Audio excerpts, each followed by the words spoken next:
BYC के नाम पर जाली सोशल मीडिया मुहिम, कभी इंसानी हकूक के बहाने पाक फौज पर इल्जामात और कभी मगरबी थिंक टैंक्स में बैठकर झूठे कॉलम और रिपोर्ट्स। इन मफाद परस्तों का बयानिया देखें तो महसूस होता है कि बलूचिस्तान किसी नौ आबादियाती जुल्म का शिकार है। बलोच यकजहती कमेटी को कुछ लोग एक मासूम तंजीम समझते हैं, लेकिन इसका बयानिया, रवाबित और सोशल मीडिया मुहिम्मात इस बात का खुला सबूत है कि ये तंजीम एक मुनज़्ज़म रियासत दुश्मन नेटवर्क है। ये वही तंजीम है जो BLA, BRAS जैसे दहशतगर्द गिरोहों की नजरियाती पर्दे का काम करती है। लंदन और जर्मनी में इसके सरगर्म कारकुनान दरअसल वही चेहरे हैं जो माजी में दहशतगर्दों की वकालत कर चुके हैं ताकि वो दुश्मन के मकासद के लिए कुर्बानी का बकरा बन सकें।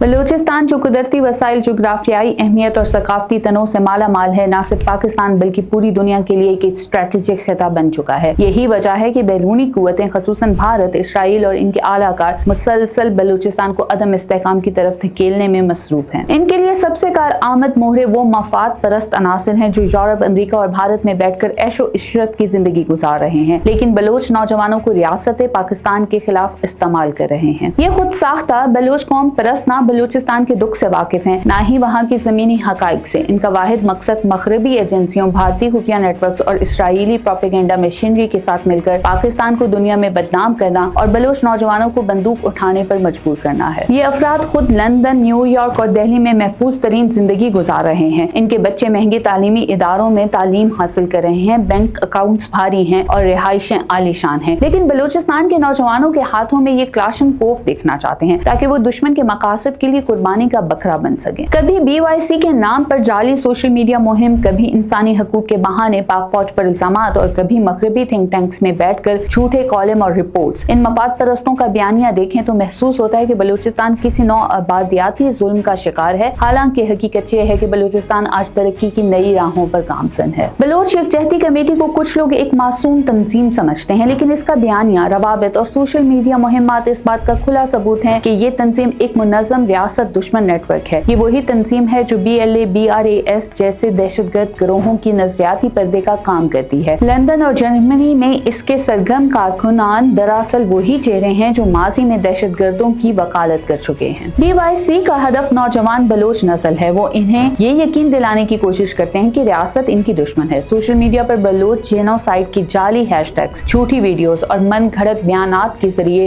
ये नौजवानों को शिद्दत पसंदी की तरफ धकेलते हैं, लेकिन हकीकत यह है कि बलूचिस्तान में तरक्की, तालीम और रोजगार के मौके पहले से कई गुना बेहतर हो चुके हैं। कुलभूषण जादेव की गिरफ्तारी इस साजिश की सबसे बड़ी गवाही है, जिसने एतराफ किया कि वो राग की हिदायत पर बलूचिस्तान में दहशतगर्दी को फरोग दे रहा था। इसराइली मीडिया रिसर्च इंस्टीट्यूट की बाज़ रिपोर्ट्स भी इस खुफिया गठजोड़ का पर्दा चाक कर चुकी हैं। इसराइल, जो हमेशा इस्लामी ममालिक में इंतशार चाहता है, पाकिस्तान की एटमी असासों से खाइफ है। इसलिए भारत और इसराइल मिलकर बलोच अलहदगी पसंदों को फंडिंग, असला और आलमी फॉर्म्स पर लॉबिंग की सहूलत फराम करते हैं। ये मफाद परस्त किरदार इन्हीं ताकतों के सफीर हैं। कभी ये जर्मनी में बलोच सकाफती सेमिनार के नाम पर रियासत दुश्मन गुफ्तगू करते हैं, कभी अमेरिका में कांग्रेस के सामने जाली रिपोर्ट जमा कराते हैं। इनके एजेंडे में बलोच अवाम की फलाह बहबूद का दूर दूर तक जिक्र नहीं। BBC, वॉइस ऑफ अमेरिका और दीगर मगरबी मीडिया इदारे अक्सर इन मफाद परस्तों को आवाज देते हैं, लेकिन वो कभी बलूचिस्तान में बनने वाले स्कूल, कैडेट कॉलेजेस, अस्पताल या सड़कों का जिक्र नहीं करते। इनके लिए खबर तब बनती है जब कोई दहशतगर्द मारा जाए या जब कोई गैर मुसद्दिका दावा किया जाए। गुज़िश्ता साल जब FC ने आवरान में एक दहशतगर्द कैंप पर कामयाब कार्रवाई की तो इन्हीं ज़राए ने इंसानी हकूक़ की खिलाफ वर्जी का शोर मचाया, लेकिन किसी ने ये सवाल नहीं उठाया कि वो दहशतगर्द कैंप किस फंडिंग से चल रहा था, वहाँ असला कहाँ से आ रहा था। जवाब वाज़ेह है, रा और मुसाद। जो तस्वीर ये मफाद परस्त दुनिया को दिखाते हैं वो बलूचिस्तान की हकीकत से मुकम्मल मुख्तलिफ है। बलूचिस्तान में आज नौजवान कैडेट कॉलेजों में तालीम हासिल कर रहे हैं, खवातीन यूनिवर्सिटियों में जा रही हैं और हजारों अफराद CPEC मंसूबों में रोजगार हासिल कर रहे हैं। रियासत ने न सिर्फ इंफ्रास्ट्रक्चर बल्कि इंसानी तरक्की पर भी तवज्जो दी है। 2025 और 26 के बजट में बलूचिस्तान के लिए तालीम, सेहत और मवासलात के लिए अरबों रुपए मुख्तस किए गए हैं। गवादर से खारान तक सड़कों का जाल बिछाया जा रहा है। इन सब कामयाबियों पर इन मफाद परस्तों की जुबानें गंग हो जाती हैं, क्योंकि इनकी दुकानें पाकिस्तान की तरक्की से बंद हो जाती हैं। बलोच नौजवान अब सोशल मीडिया के जरिए बाशऊर हो चुके हैं। वो जानते हैं कि जो लोग बाहर बैठकर इन्हें रियासत से लड़ने का मशवरा दे रहे हैं, वो खुद अपने बच्चों को यूरोपीय शहरियत दिला चुके हैं। वो जानते हैं कि असल दुश्मन वही है जो इन्हें बंदूक देकर अपने अज़ाइम की तकमील चाहता है। बलूचिस्तान के नौजवानों को चाहिए कि वो तालीम, टेक्नोलॉजी और मईशत के मैदान में आगे बढ़ें। अलहदगी पसंदी और दहशतगर्दी सिर्फ तबाही लाती है। आज का बलूचिस्तान इल्म और तरक्की का गहवारा बन रहा है और दुश्मन इस हकीकत से खाइफ है। यूरोप, अमेरिका और भारत में बैठे ये मफाद परस्त अनासिर बलूच कौम के खैरख्वाह नहीं बल्कि दुश्मन के आलाकार हैं। इनका बयानिया झूठ पर मबनी है, इनकी तहरीकें मसनूई हैं और इनका एजेंडा पाकिस्तान दुश्मनी है। इनके प्रोपेगेंडे को नाकाम बनाने के लिए जरूरी है कि बलूच नौजवान शऊर, तरक्की और रियासती हम आहंगी को तरजीह दें। बलूचिस्तान पाकिस्तान का फख्र है और इसकी तरक्की दुश्मन की शिकस्त है। हमें इन जाली रहनुमाओं को मुस्तरद करते हुए अपनी सरजमीन, अपनी रियासत और अपने मुस्तकबिल से वफादारी निभानी है। पाकिस्तान जिंदाबाद, बलूचिस्तान पाइंदाबाद।